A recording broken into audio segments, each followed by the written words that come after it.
Hello students, आज हम देखेंगे वायवीय श्वसन के दूसरे चरण के विषय में। पहला चरण आप ग्लाइकोलाइसिस देख चुके हैं। ग्लाइकोलाइसिस साइटोप्लाज्म में होता है।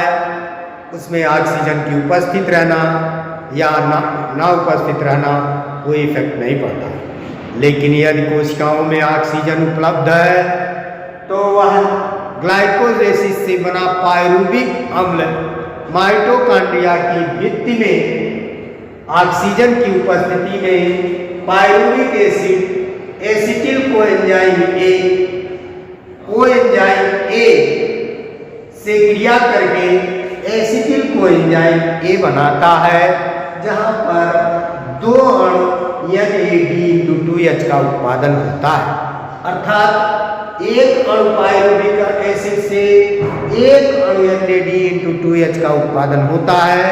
और हमने देखा है कि ग्लाइकोलाइसिस में दो अणु पायरुविक अम्ल का बनता है, अतः दो अणु NAD2H का उत्पादन होता है और दो अणु एसिटिल कोएंजाइम ए का बनता है। यह क्रिया माइटोकॉन्ड्रिया के भित्ति में होती है, ऑक्सीजन की उपस्थिति में होती है। अर्थात इसमें ऑक्सीजन पार्टिसिपेट तो नहीं करता है, परंतु ऑक्सीजन सहकारक के रूप में कार्य करता है, जिसकी उपस्थिति में ऑक्सीजन की उपस्थिति में माइटोकॉन्ड्रिया की भित्ति में पायरुविक एसिड कोएंजाइम ए से क्रिया करके एसिटिल कोएंजाइम ए बनाता है तथा NAD2H के दो अणुओं का उत्पादन होता है। अब यह एसिटिल कोएंजाइम ए माइटोकॉन्ड्रिया की भित्ति के लिए परासरणीय होता है। यह माइटोकॉन्ड्रिया की भित्ति को क्रॉस करके माइटोकॉन्ड्रिया के मैट्रिक्स में पहुंच जाता है। वहां पर पहुंच जाने पर क्रेब्स साइकिल द्वारा एसिटिल कोएंजाइम ए का ऑक्सीकरण होता है। इससे यह एक चक्रीय प्रक्रम है। क्रेब्स साइकिल क्या है? यह एक चक्रीय प्रक्रम है जिसे हंस क्रेब्स ने बताया था। इस चक्र में पहले से उपस्थित ऑक्सैलोएसिटिक एसिड भाग लेता है, जो माइटोकॉन्ड्रिया के मैट्रिक्स में पाया जाता है। तो क्रेब्स चक्र क्या है? हंस क्रेब्स द्वारा बताया गया। यह एक चक्रीय पथ है जिसमें एसिटिल कोएंजाइम ए का पूर्ण ऑक्सीकरण होता है। यहाँ भी बच्चों आप देखें, कहीं भी ऑक्सीजन का प्रयोग नहीं होता है, परंतु कार्बन डाइऑक्साइड निकलता है।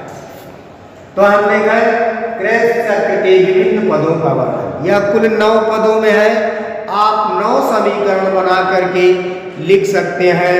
वो समीकरण कैसे बनाएंगे ये देखिए। समीकरण number 1, oxaloacetic acid acetyl coenzyme A से क्रिया करके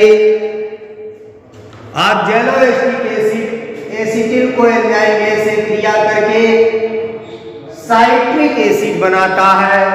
अर्थात इसका पहला उत्पाद साइट्रिक एसिड है, इसीलिए इसे साइट्रिक एसिड साइकिल भी कहते हैं। याद रखें, इसे साइट्रिक एसिड साइकिल क्यों कहते हैं? क्योंकि इसका पहला उत्पाद साइट्रिक एसिड होता है। यह क्रिया साइट्रिक सिंथेटेज एंजाइम के द्वारा होता है। तो अब आप जो है समीकरण बनाएं, oxaloacetic acid plus acetyl coenzyme A gives citric acid और एंजाइम का नाम लिख दें। इस प्रकार से यह सिट्रिक एसिड साइकिल बन जाता है।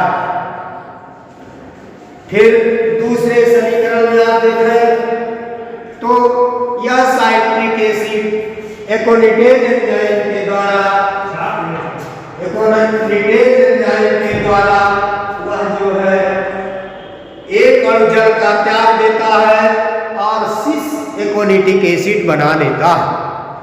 सिस एकोनिटिक एसिड पुनः एकोनिडेज एंजाइम के द्वारा आइसो आइसोसाइट्रिक एसिड बना लेता है।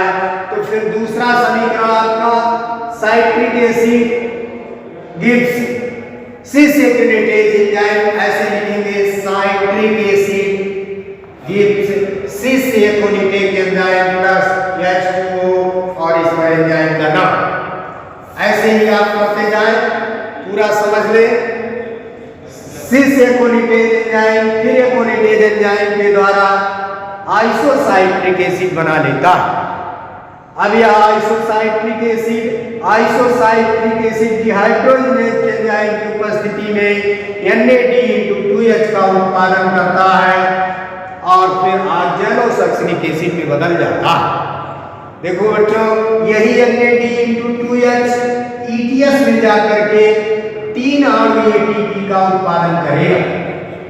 एक अणु 3 अणु ATP का उत्पादन करेगा।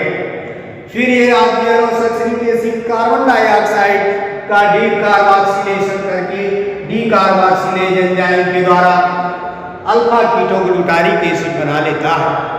अल्फा कीटोग्लूटारिक एसिड पुनः अल्फा कीटो डिहाइड्रोजिनेज एंजाइम के द्वारा फिर NAD(2H) का उत्पादन करता है और कोएंजाइम A ले लेता है। कोएंजाइम A ले करके फिर सक्सिनिल कोएंजाइम A बना लेता है। Succinyl coenzyme A succinyl dehydrogenase enzyme के द्वारा सक्सिनिक एसिड में बदल जाता है। सक्सिनिक एसिड फिर 2 तरह का उत्पादन करता है, एक डायरेक्ट एनर्जी का उत्पादन करता है और फिर FAD को हाइड्रोजन देता है। यह भी एक प्रकार का ऊर्जा संग्राहक यौगिक कैरियर है, जिससे 2 ATP अणुओं का उत्पादन होता है। एक NAD(2H) से 3 ATP, एक FAD(2H) अणुओं से 2 ATP अणुओं का उत्पादन होता है। साथ ही एक अणु GDP का से बनाता है। GDP guanosine diphosphate guanosine triphosphate में बदल जाता है। यह एक अस्थायी यौगिक है जो शीघ्र ही फास्फेट ADP को दे देता है और ATP में कन्वर्ट हो जाता है। इस प्रकार से यहाँ एंजाइम जो कार्य करता है वह सक्सिनिल डिहाइड्रोजिनेज एंजाइम होता है। फिर यह फ्यूमेरेज एंजाइम के द्वारा मैलिक एसिड में बदल जाता है और मैलिक एसिड फिर NAD(2H) का उत्पादन करता है और आक्जेलोएसिटिक एसिड में बदल जाता है। फिर वह दूसरा चक्र प्रारंभ हो जाता है। इस प्रकार से एक अणु ग्लूकोज से बने 2 पाइरुविक अम्ल से पूर्ण विघटन में 2 बार क्रेब्स साइकिल चलती है। देखो बच्चों, यहाँ पर एक अणु एसिटिल कोएंजाइम से एक चक्र चला है और 2 अणुओं का निर्माण हुआ है, इसलिए यह 2 चक्र चलेगा तो एक अणु ग्लूकोज का पूर्ण विघटन होगा। इस प्रकार से क्रेब्स चक्र में अगर हम ATP अणुओं का गणना करें तो देखें 1 2 3 अणु जो है NAD(2H) के बने हैं, जो 3 ATP अणुओं का निर्माण करेंगे और इस प्रकार से 9 अणु इससे बनेंगे और FAD(2H) से 2 अणु ATP बनेगा, जिससे 2 अणु बनेंगे। एक अणु ATP डायरेक्ट बना है। इस प्रकार से एक क्रेब्स चक्र में 12 अणु ATP का बनता है और एक अणु ग्लूकोज से 2 क्रेब्स चक्र चलते हैं, इसलिए 24 अणु ग्लूकोज ATP के बनते हैं। 24 अणु ATP यहाँ बन जाता है और 6 अणु तो देखिए मध्यवर्ती क्रिया में 2 अणु NAD(2H) बना है, 6 अणु यहाँ पर बन जाता है, तो 24 और 6 30, 24 और 6 30 और 8 अणु ग्लाइकोलाइसिस में बना है, 30 8 38। इस प्रकार एक अणु ग्लूकोज के पूर्ण ऑक्सीकरण से 38 अणु ATP का निर्माण होता है।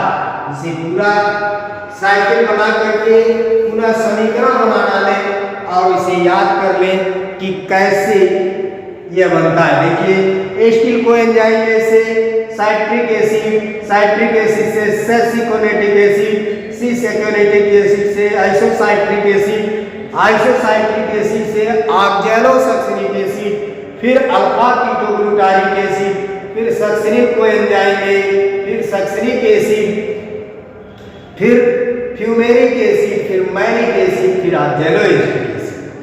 आगे यहाँ बता दें, यहाँ पर बने हुए विभिन्न मध्यवर्ती यौगिक आगे चल करके प्रोटीन के निर्माण या अन्य जैविक अणुओं के निर्माण में सहयोग करते हैं या आधारीय पदार्थ बनते हैं। यह ग्लाइकोलाइसिस का महत्व है। वो क्रेब्स चक्र का महत्व है। क्रेब्स चक्र में बने मध्यवर्ती यौगिकों से अन्य जैविक अणुओं का निर्माण होता है तथा ऊर्जा का यह उत्पादन करता ही है। यह क्रेब्स चक्र का सबसे बड़ा महत्व है। अगले टर्न पर हम देखेंगे ETS।